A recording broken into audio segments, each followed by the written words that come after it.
When you're working on your level of productivity, what's better than one GPU?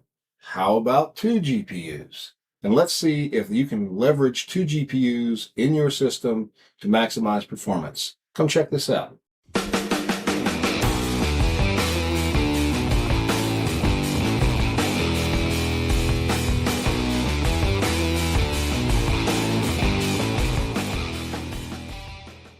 Okay, welcome back to the channel. In this episode, I wanted to jump right back into the dual GPU situation.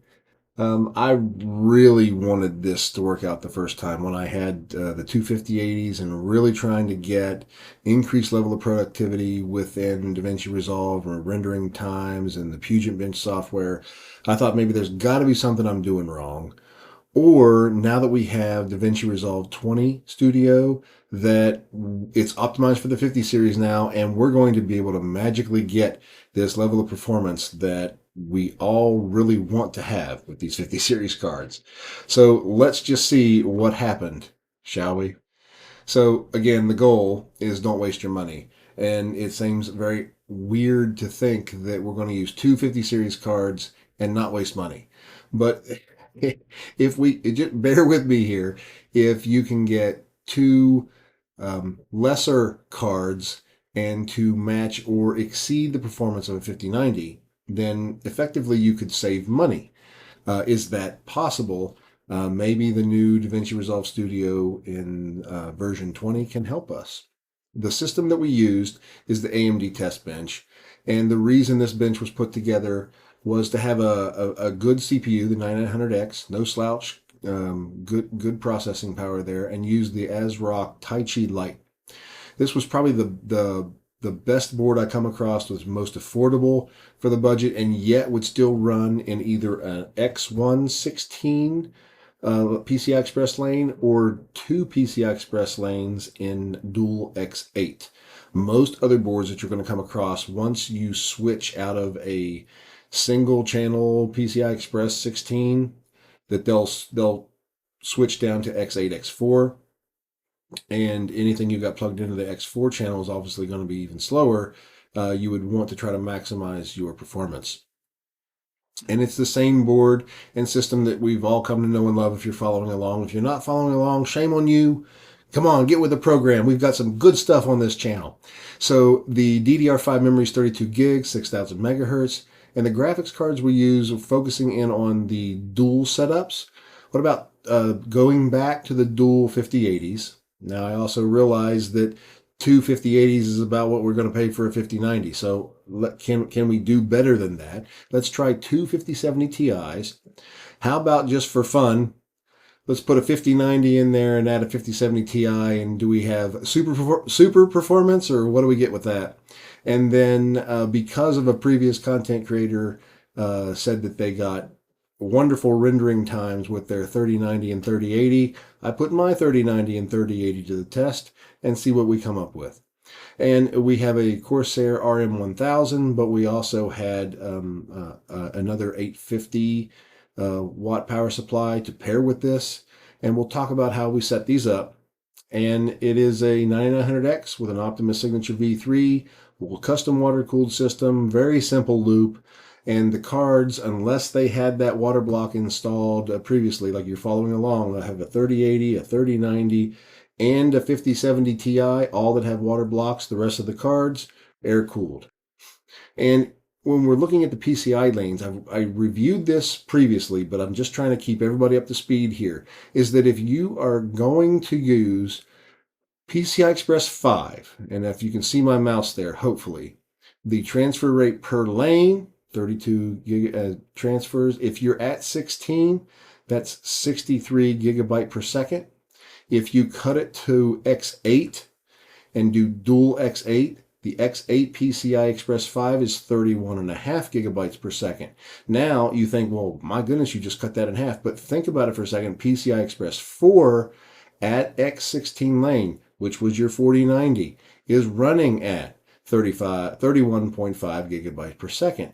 So in effective, if you lose half, but yet you still have the level of performance of a 4090, I'll take it, right? So let's see if we can make this system happy, give me good transfer rates, and compound the productivity with using more than one GPU. So here are the GPUs that were tested. I got this list right from Nvidia, and I took out the lower tier cards, with the exception of the 3080 and 3090 that we will be looking at. So if you've got the 5090, 5080, 5070 Ti, 5070, 3090, 3080, and all the specs are right with you right here. One thing I want to point out is you've got your encoders and your decoders outlined. The 5090's got 3 encoders and 2 decoders. Your 5080 has 2 and 2. The 5070 Ti's got 2 and 1. And then the 5070, 3090, 3080 all have 1 each. The 30 series being a different generation.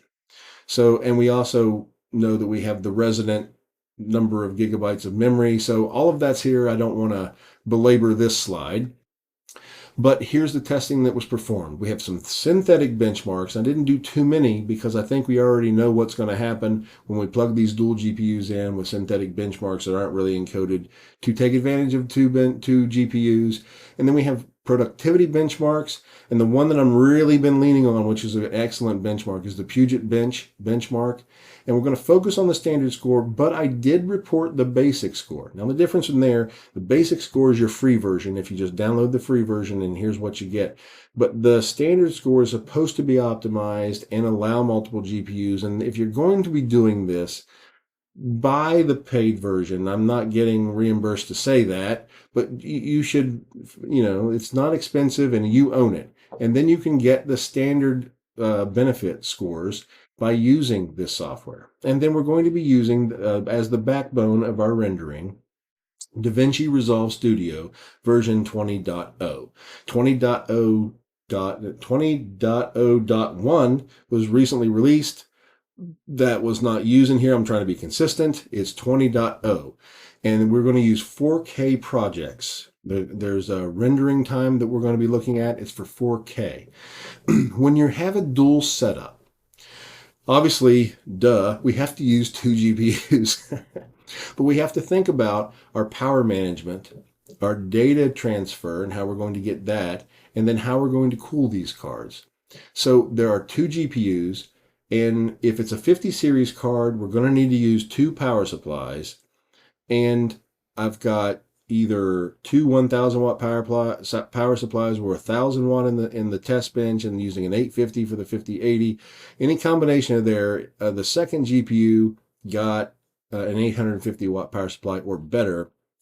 And when it came time for when I was playing around with the 30 series cards, I only used my single 1,000 watt power supply. That's enough to power those. Okay, so we also need to go and make some setting changes in the BIOS.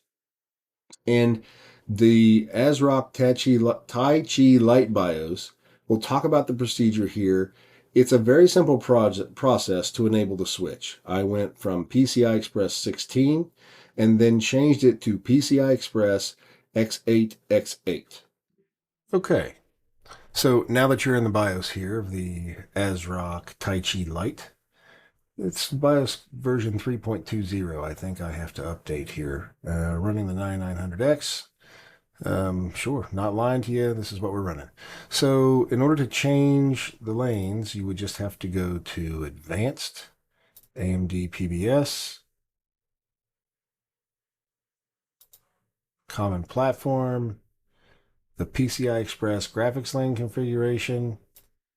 Instead of auto, change it to PCI Express 5, 8, and 8. Gen 5, Gen 5, and that should get it done. Now, if there's anybody here that believes that I missed a setting in order to get this to work better or to maximize the performance using these 2 cards, or any 2 cards for that matter, I've tested several. So please let me know. Reach out and let me know that I missed a setting or should tweak something else. But for those that want to know, that is how I was able to get 2 cards to work in tandem. And then wherever info shows up, we've got the 900X CPU, and we've got GPU 0 is a 3090, and GPU 1 is the 3080 12 gig. Okay, now that we've got the BIOS updated and changed to handle 2 cards, and now we've gone in and I've shown that hardware info is seeing 2 cards. Now we're ready to roll. Let's see if we get the benefit here that we're looking for. And I think we know where we're headed here with our synthetic benchmarks, because if you've followed along and seen my previous video, Speedway is not really ready for this. Your 3D Mark and your Speedway and your other synthetic benchmarks, they're not really ready for 2 GPUs. And so what I've done here and orient you is to how I've organized these slides. The 5090 single card, 5080 single card, 70 Ti, 70, 3090. These are the single card performances, the score, the FPS, and there's no percent change because these are your reference points.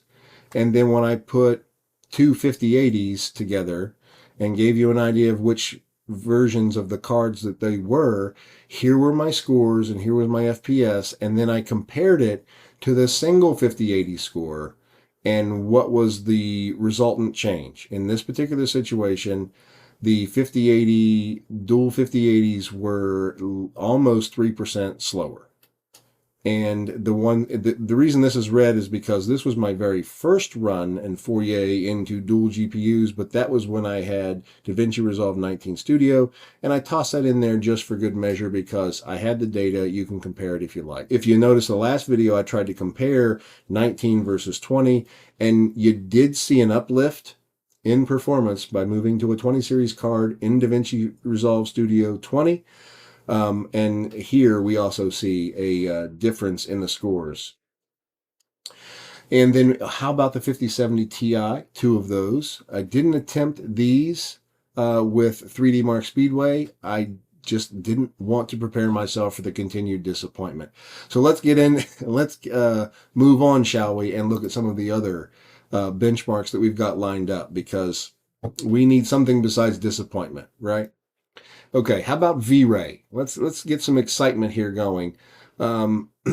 If you looked at the 5080 times 2 in my previous example in Davinci Resolve 19, there was a 105% increase in performance by putting the two 5080s together. Hardly worth it. But with the newest versions and this setup, we saw 125% improvement. So now we're getting much better, right?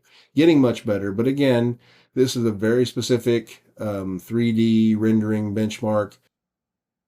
Excuse me. We may not be doing a lot of 3D rendering. I don't know, maybe. But for the usual YouTube content creator, may not be leveraging this type of hardware or this type of process on a routine basis. So we do have some positivity here. The system is working. It's set up. We're seeing a benefit. Is it enough to say that we can use this reliably? How about the Puget Bench benchmark data? So this is the latest 1.2.0 that's supporting Davinci Resolve 20 Studio. So between the, and you'll see the one in red was down there, and that was 19.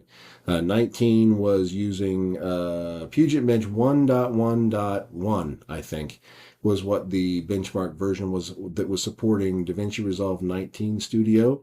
And that in red is the number, 20, almost 21% slower in performance compared to a single card. Now, when you're looking at the dual cards in 1.2.0 and Davinci Resolve 20, it's not as depressing, but it's not good. Right? And this is the basic score again. Okay, so the basic score, the free version, is not designed to optimize 2 GPUs. So you're not going to likely see a benefit here. And so this is why I was not really going to focus on the basic number. I was going to focus primarily on the standard score. So here's the standard score. And if you're looking at, again, I left the one in red was from my first run in Davinci Resolve 19. And the rest are Davinci Resolve 20. Now, it's not as optimistic as I was looking for. It's less depressing than than the basic score. You have a minus 1.3% slower performance. There is only a 1.3% reduction in performance with two 5080s compared to the single card, or less than, it's about 7% slower with two 5070 Ti's. Playing around with a 5090 and a 5070 Ti, like let's just have some fun here and see what happens. You are 7%, almost 7% slower. 5090 and a 5070 Ti, 12% slower. 3090 and 3080, 4% slower than the single card equivalents. And I compared it to the first card. So it's compared to, if you're going a 5090, 5070 Ti, you compare it to a 5090. 3090 to a 3080, I compared it to a 3090. But the whole point of this was to be able to use two cards and to meet or exceed the level of productivity of a 5090. And that's what the last column is right here. And we didn't make it, right? It just didn't work. Unfortunately, I'm extremely disappointed that I didn't make this work. I wanted this to work. I was ready to go all in on a tower build and another pedestal for my main rig, and put, slide the other power supply in and rig up another platform for a GPU. And I was just ready to go all out. Just give me the data, give me the performance. And I don't need a 5090. I'll rock two 5070 Ti's. I got my rendering performance. The game's fine for me. I'm a 1440 gamer. I don't need 4K. I don't play games that much anyway. And so I really was leaning on the productivity, and I'm having a hard time justifying it with these numbers, right? It's not looking good. But maybe if we render, like this is a benchmark data, and I think Puget Bench is very reliable here. It's been very reliable so far as I've been using it. But what if I would just render times, if my render times are better, maybe that justifies it. And in that situation, looking at the render times, now this is the 22 minute 4K file that's published on my channel, and it is usually done. You see the render times right here, and it's got in single card. What card was it? Here's my render times. Tell it to start, stop. How long did it take? Right, and these are your reference times. Now let's put two 5080s together, and it did it in, instead of 3 minutes and 6 seconds, 3 minutes and 2 seconds. You bought a second 5080 for 4.5 seconds faster render time on a 22-minute video. Okay, let's look at 5070 Ti. This, honestly, this is the one I really wanted to work, and I already bought in on the 5070 Ti. That MSI water cooled version that's in the main rig right now. I've really enjoyed this card. I thought two 5070 Ti's. It's the 5080 die. It's cut down a little bit, but they were so close in performance, I can't justify the 5080 prices. So two 5070 Ti's should, if they exceed the 5090, that's the ticket, right? 3 minutes, 3 seconds. 2.5 seconds faster than a single 5070 Ti. And if you're trying to reference it to, did you get there to the 5090? No, you're 13 seconds slower. So,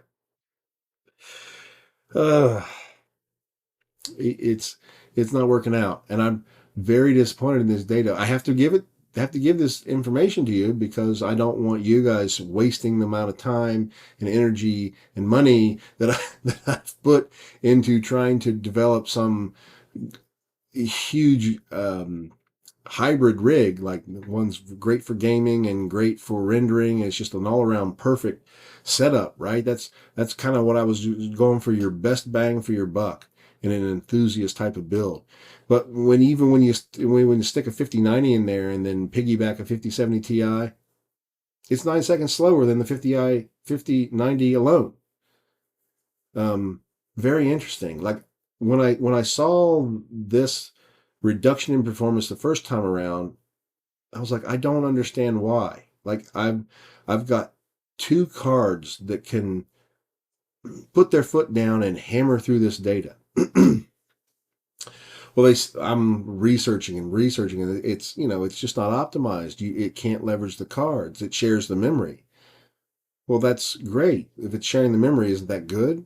But even when you're doing the 3090 and the 3080, and that gentleman online that I tried to reach out to and say, hey, show me what you did. How did you do it? Because I'm 9 seconds slower than a single 3090, and a minute, 2 minutes slower ish than a 5090 single card. So it doesn't work.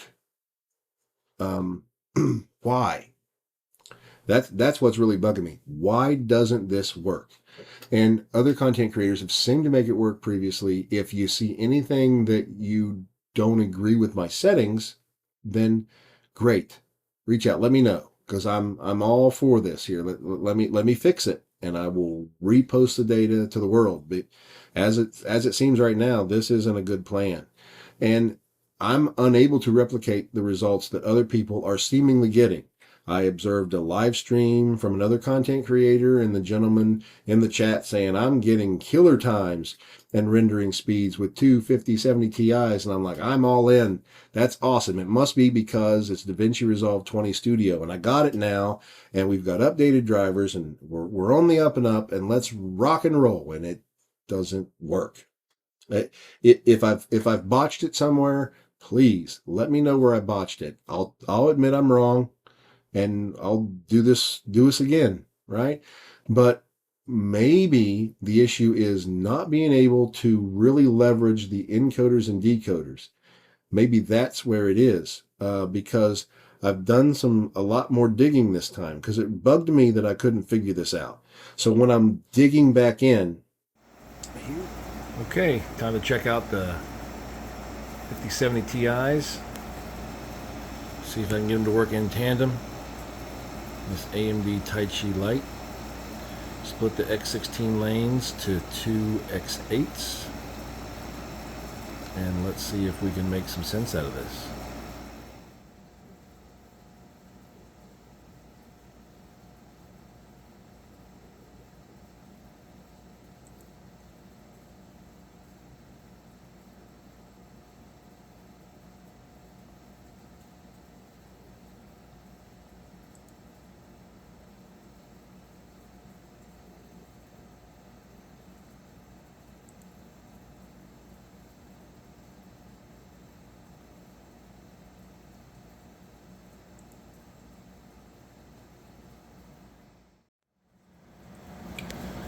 Okay, so here we're using both GPUs, and you can see the encoder and the decoder is being used.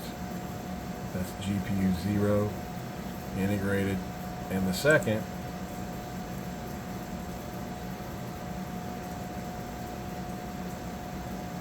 it's not using the encoder or the decoder, it's using memory. So it's using the memory on the card, but not all of the card.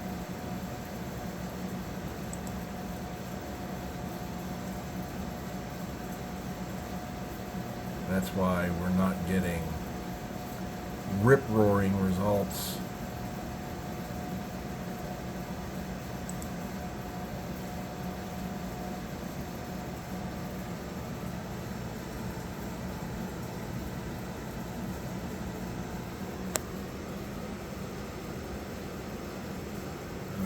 Frames.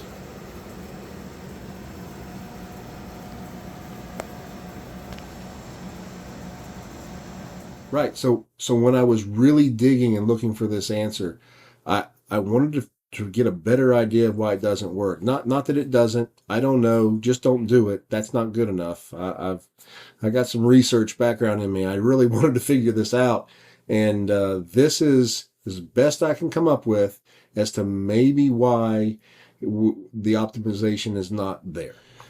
Okay, so I found that very interesting, and even when talking with Blackmagic Design, they said point blank, dual GPUs are not supported. Verified, got it. It's not supported. No plans to support at this time, per the representative that I spoke with. So that's unfortunate. But I guess the moral of the story is don't try to use enthusiast hardware. Like if you're, I'm still a fan of the 14999, 14900K, 14900KS, the Core Ultra 9, the 9950X 3D, the 9950X from AMD. These enthusiast platforms are not going to be able to support dual GPUs in Davinci Resolve and get the level of productivity that you're hoping for. I was then thinking that, you have some support in other benchmarks, but I don't think it's really going to help you here. And so then I've been actually thinking, do I buy a Threadripper and bring that information to you? And I honestly am going to need some assistance to try to bring this data to the group. So if you are interested in seeing Threadripper data, or you have access to hardware that I could borrow, loan, or if you're a manufacturer and you would like to help support this channel, I would like the opportunity to continue this type of hardware involvement. We will get there together. And not a doubt in my mind. We will get there. It's just taking me a little bit longer to do it. I've been at this for less than a year, but I've had some amazing growth, some really good support, and people are starting to reach out. I'm starting to get some support and some more involvement. And so hats off to everybody. Thank you so much for the channel growth thus far. And I want to try to continue to push the envelope and bring you these things. I was this close to pulling a Threadripper in, but I just needed to hang out a minute. I need a minute to try to plan this a little better and see what can be done. But I think that an AMD Threadripper or an Intel equivalent, if you pull that in, the problem with that, and the research I've been doing now, is it doesn't allow you to have a true hybrid machine. Most of the people that I would expect on this channel aren't huge developers. They're content creators and enthusiasts like myself. And if you go the Threadripper route, you have threads on tap, 64 core, 96 core.